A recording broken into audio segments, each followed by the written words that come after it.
President Trump tweets a lot, and not only at me, but a number of my colleagues, including Chairman Elijah Cummings. And while he tweets, we're going to work. We're going to continue doing the work of the American people, combating poverty, pushing back against discrimination, really trying to do something about the high cost of prescription drugs and addressing healthcare crisis in our country. So while he continues to tweet and try to distract folks, we're going to try to focus on the agenda that tries to improve the lives of the American people. Well, the 13th Congressional District is the third poorest congressional district in the country. We've also lost more black home ownership in the state of Michigan than any other state. You see chronic issues regarding our education system. You see people getting more and more impacted by the broken, inhumane healthcare system.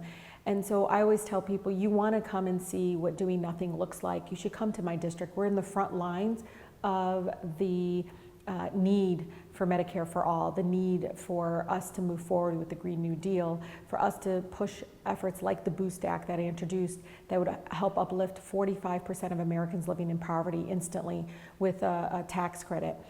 What most folks need to know is, for us being on the front lines, is that we can tell the human stories and show people the human impact.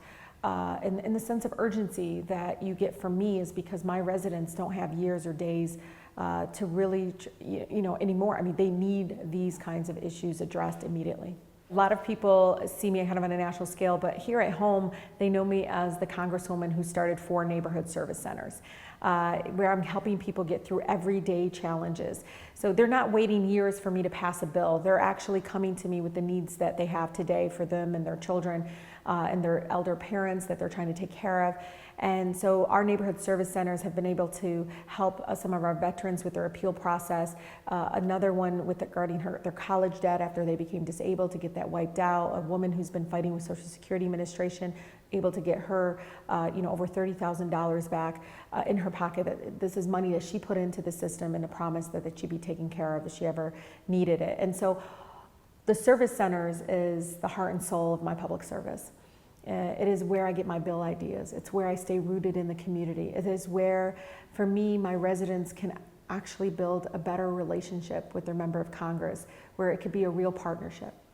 Yeah, the American people is frustrated. They're frustrated because I know that the one thing that brings us all together is that we don't believe anybody should be above the law. And as we move forward in the impeachment process, I sit on House Oversight Committee. We're moving forward, investigating some of this lawless and very impeachable offenses by this current president. Many of my folks, they call it the upgraded version of pay to play. Residents are telling me, Rashida, it seems like you have to stay at the Trump Hotel in DC for you to get access to, the most powerful position in the world, to get that person to agree on a various policy, agree on decisions that really impact everyday Americans. And so for many of us in Congress now, the majority of my Democratic caucus, over half now, support impeaching the president, and we're moving forward investigating or inquiring into the impeachable offenses. And that's happening not only in House Oversight, but also in House Judiciary Committee.